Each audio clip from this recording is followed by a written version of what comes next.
Halo teman-teman. Baik, pada video kali ini kita akan membuat aplikasi inventaris kantor ya. Ini untuk uji level kelas RPL. Jadi untuk programnya atau aplikasinya nanti saya akan buat sederhana ya. Yang penting memenuhi untuk uji level. Jadi memang benar-benar pakai PHP natif ya. Jadi programnya sederhana saja, yang penting bisa memenuhi semua komponen yang ada pada soal-soal tersebut. Baik, jadi yang pertama kita akan membuat terlebih dahulu database-nya ya. Database-nya ini untuk isian tabel-tabelnya. Jadi ada tabel jenis, inventaris, ruang, ada tabel petugas, detail pinjam, level dan peminjaman. Ada juga yang terakhir adalah tabel pegawai. Oke, langsung saja kita buat tabelnya.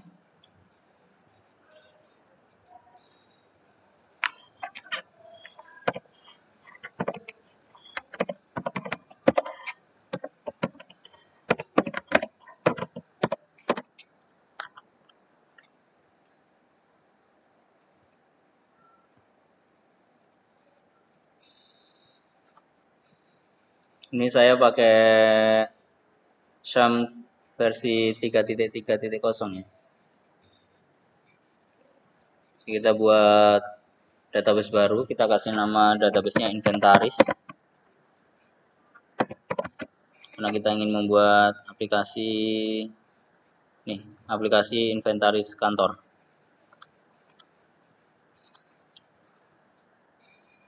Kita create. Oke, database-nya sudah jadi. Lalu kita butuh tabel yang pertama kita buat. Ini saya mau bikin tabel inventaris dulu dengan fig di sini atau elemen-elemennya ya, sesuai dengan ini.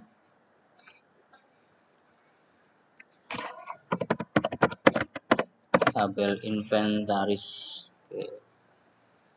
Isiannya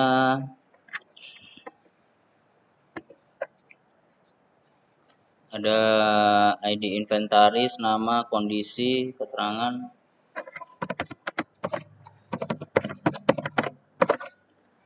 ID inventaris, nama, kondisi.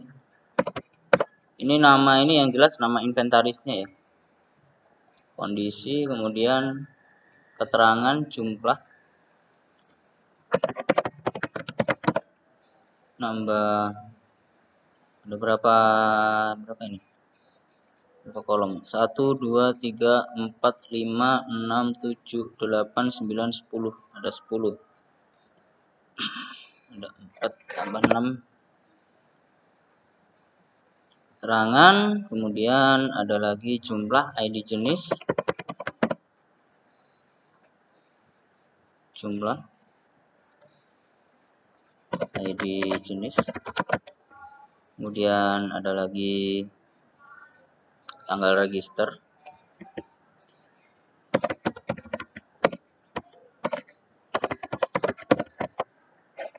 Terus ID ruang, kode inventaris.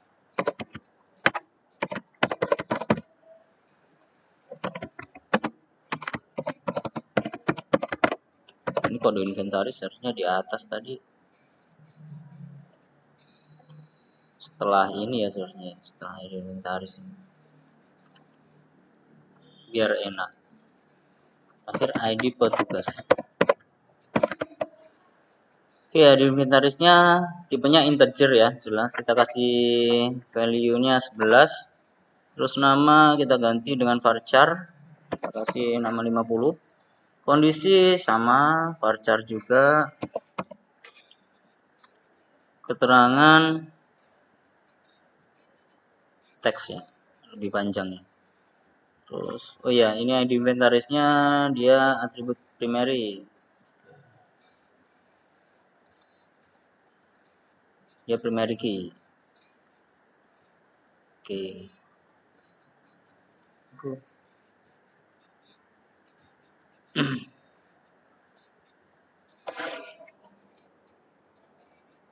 Dibuat AI ya. AI, kemudian keterangannya teks. biarkan kosong. Jumlah integer ya, karena angka. ID jenis juga sama, integer juga. Tanggal registernya kita pakai, untuk ini kita pakai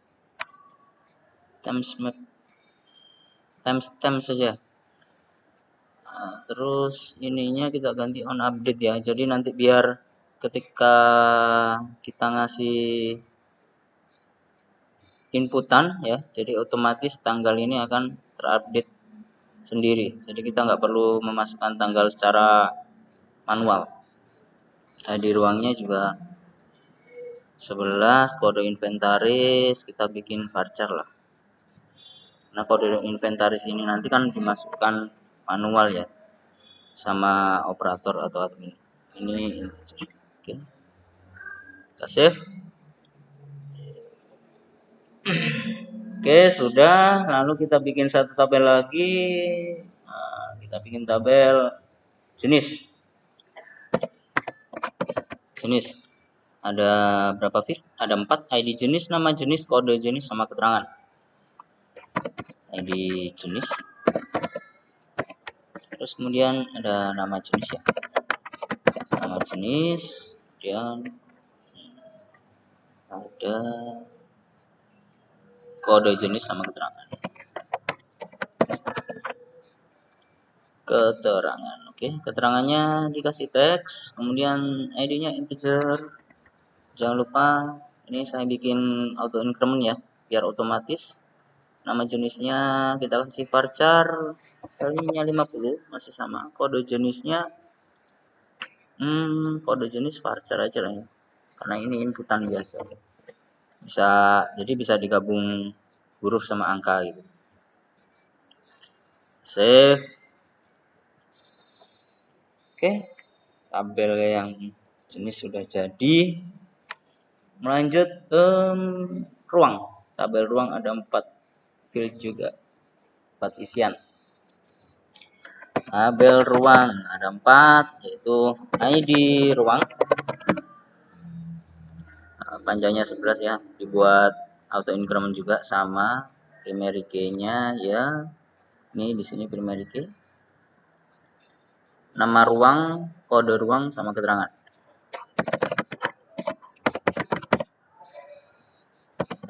Kode ruang dan keterangan. Keterangannya sama pakai teks, nama ruangnya varchar, kode ruangnya juga varchar, sama ya. Jadi kita buat semuanya dulu. Kalau sudah selesai, baru nanti kita akan membuat relasinya. Jadi ini namanya relasi-relasinya tabel. Lanjut, inventaris, jenis, dan ruang. Oke, kita bikin yang petugas dulu. Petugas. Ada apa saja isinya? ID petugas, username, password.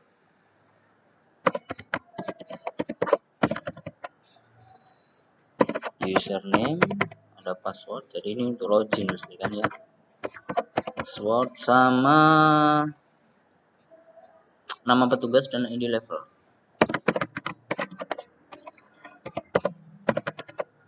Nama petugas nambah 1 kolom lagi, ID level. Jadi kan memang ada beberapa privilege ya, ada admin, operator, sama peminjam. Jadi pasti nanti di level sini untuk pengaturannya. Username kita buat varchar, passwordnya juga sama varchar. Nama petugasnya varchar juga sama 50. Auto increment-nya ini aja, di petugasnya kita buat otomatis ya. Oke, sudah kita save. Oke, kita sudah ID petugas. Kita lanjut sama ID level. Berarti tabelnya level, ID level sama nama level. Kita buat tabel level. Ada 2 ya, ID level sama nama level. Oke, ini integer jelas, ini varchar. Ini auto increment ya. Save. Sudah. Lanjut. Kita buat tabel selanjutnya, detail pinjam. Detail pinjam. Sorry kebanyakan. Detail pinjam. Ada ID detail pinjam, ID inventaris sama jumlah. Detail pinjam. Kasih 11 dia primary key. Saya buat auto increment, terus kemudian ada ID inventaris. Ini sama, berarti kan ini sama dengan yang di inventaris ini. Kemudian ada jumlah. Jumlahnya juga sama. Oke. Save. Lalu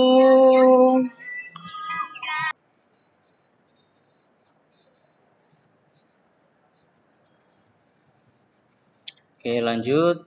Tadi sampai pembuatan detail pinjam. Detail pinjam. Detail pinjam, terus kemudian kita buat peminjaman.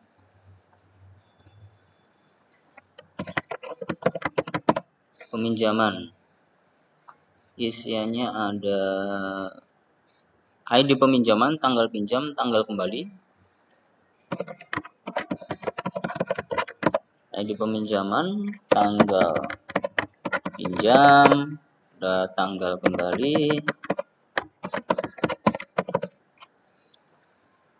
Terus ada lagi status peminjaman.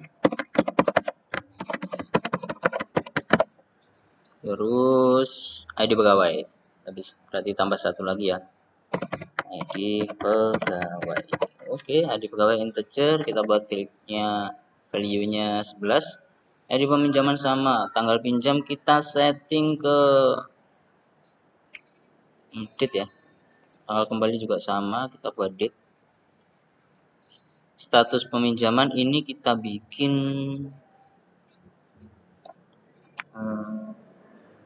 enum aja, kita set enum. Jadi nanti statusnya gimana? Butuh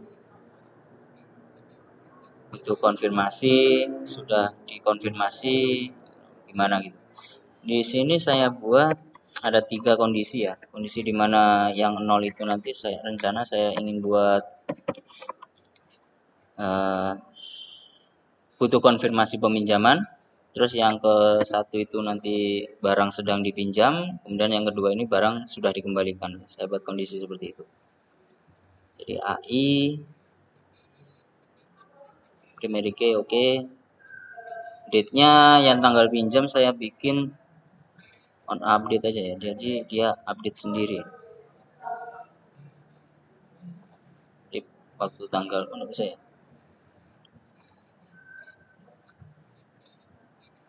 Harus stem ya kayaknya. Oh iya, sebenarnya harus stem.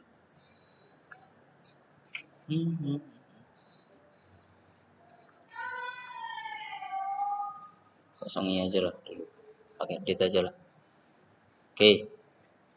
Sekarang kita bikin lagi pegawai.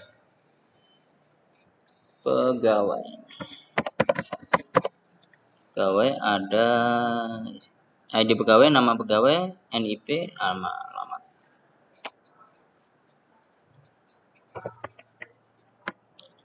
ID pegawai. Terus nama pegawai. Nama NIP, terus alamat. Alamatnya ini jelas kita pakai teks ya, agar lebih panjang biasanya. Ini integer, terus yang ini varchar, NIP integer lah, karena NIP itu biasanya angka. Panjang NIP kita bikin 20 lah. Teksnya kosongin, ini auto increment juga. Primary key, oke sip. Oke kita save. Oke sebentar. Oke, kita lanjutkan. Tadi sudah semuanya ya, yang peminjaman, struktur pinjam, oke, enum sudah. Terakhir tadi pegawainya, IP alamat. Oke, sudah semuanya. Sekarang kita buat relasinya. Jadi kita buat relasi yang seperti ini ya. Kita ngikut soalnya di sini. Cuman di sini nanti saya nggak tahu ini relasinya kemana ini nggak ada. Sepertinya kita nanti perlu nambah satu field lagi ya di sini, satu elemen. Pakai ID peminjaman mungkin ditambahkan di detail pinjam nanti. Biar ada relasinya. Kalau seperti ini sepertinya nggak bisa direlasi. Karena nggak bisa mana tujuannya. Oke, kita ke inventaris, kita buat relasinya. Kita buka inventaris, kemudian di sini ada more designer. Nah, kita tata dulu ya, kita rapikan dulu biar enak.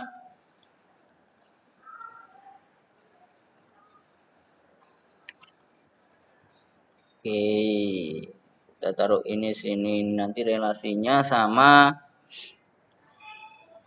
ruang dan jenis ya kalau nggak salah tadi. Level setelah tugas. Jenis dan ruang, ya benar. Ya, ruang, jenis, oke, ada petugas juga.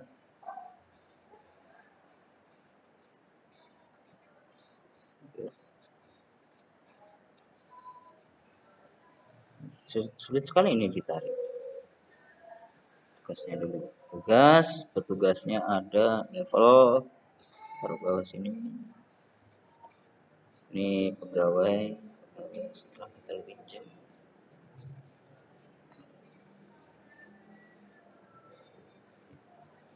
Inventaris, detail pinjam. Detail pinjamnya relasi sama peminjaman.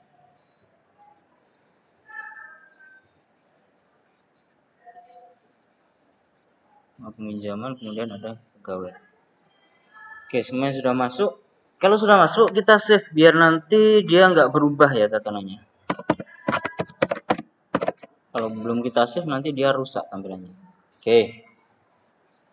Sekarang kita bikin relasi dari, saya samakan ini aja biar enak. Sini. Duh. Nah. Ini susah sekali ya teman-teman buat dipindah nih. Allahu Akbar. Nggak mau pindah dia. Ayo ke sini.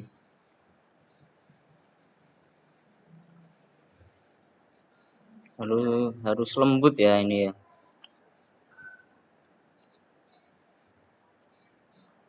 Oke, sudah.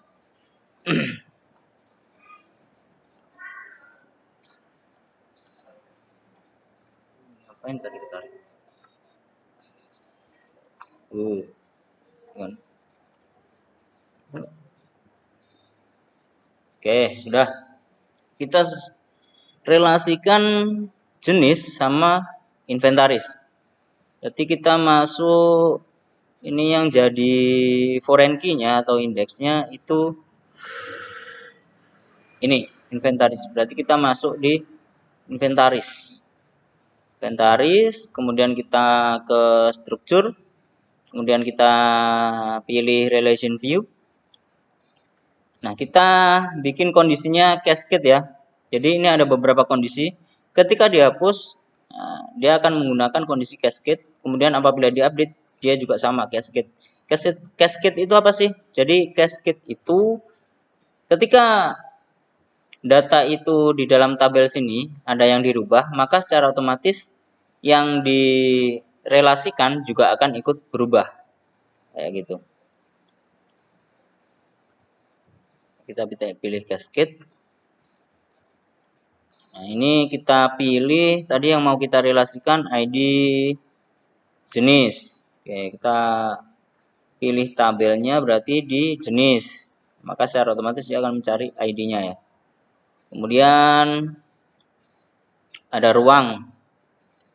Ruang kita tambahkan add Cascade juga sama. Di ruang, ID ruang, kita pilih ruang. Oke, sudah. Lalu kemudian petugas,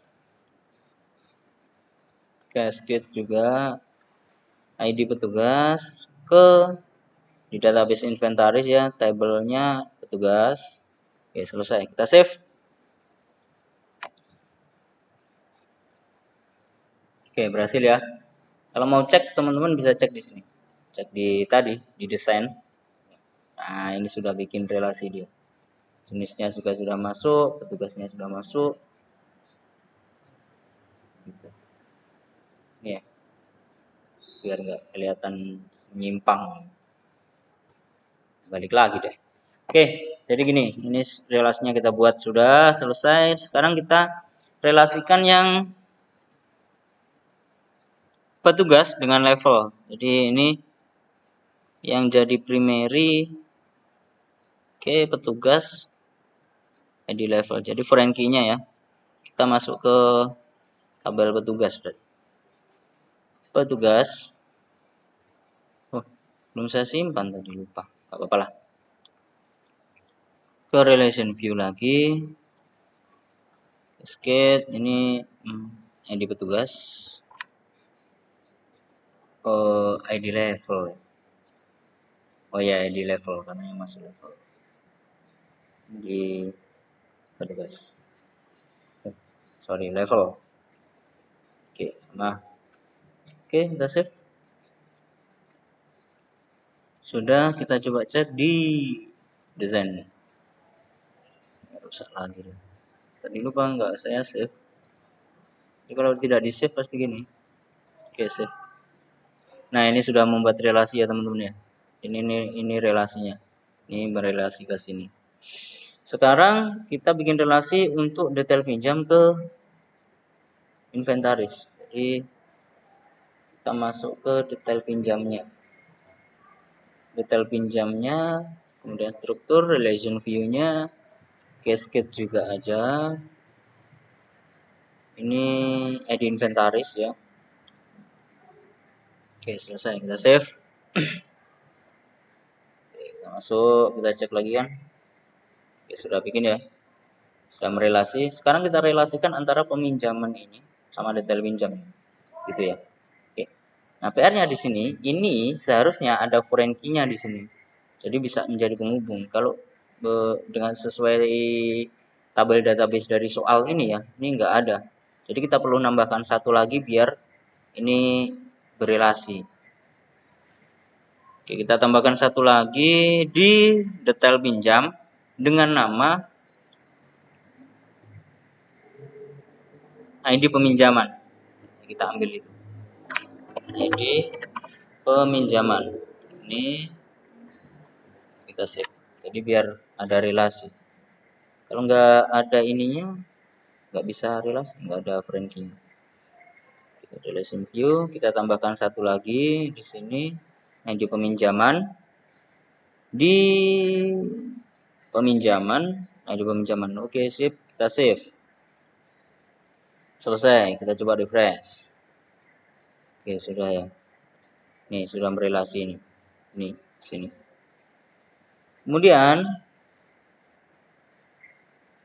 kita relasikan yang pegawai dan peminjaman. Pegawai dan peminjaman. Oke, foreign key-nya di sini. Kita masuk ke tabelnya peminjaman. Peminjaman, kita ambil di struktur, kemudian kita pilih relation view. Pilihannya sama, masih cascade. ID pegawai ya. Ini pegawai, tabelnya ID pegawai. Oke, kita save. Oke, selesai. Kita cek desainnya. Oke. Nah, di sini tuh sudah kelihatan teman-teman. Jadi kelihatannya gini. Yang ini kan ada ini ya, agak besar gitu ya. Nah, ini loh. Nah, ini sama ini kan berbeda. Itu artinya kondisinya sama seperti ini. Jadi gini. Jadi ini dia memiliki foreign key atau indeks di tabel lain. Kalau berelasi ke sini, berarti ini ada di peminjaman, dia juga ada. Sama. Kalau yang inventaris ini, dia punya foreign key atau indeks lain yang saling berkaitan, berhubungan dengan tabel-tabel lain. Ada tabel jenis, tabel ruang, tabel petugas. Nah, tapi untuk indeksnya itu ada di sini semua. Jadi ini adalah tanda-tanda indeksnya. Seperti itu. Oke. Untuk video kali ini kita sudah membuat database ya. Untuk selanjutnya setelah ini kita akan membuat yaitu untuk tampilannya aplikasi. Kita akan buat tampilannya sederhana saja. Yang penting bisa memenuhi untuk ujian level kalian. Ini kita buat simpel saja karena di sini ada pembagian privilege ya, ada administrator, operator sama peminjam. Kita nanti akan bagi-bagi per halamannya. Oke, sekian untuk video kali ini. Saya akan lanjutkan di video selanjutnya untuk pembuatan tampilan aplikasi.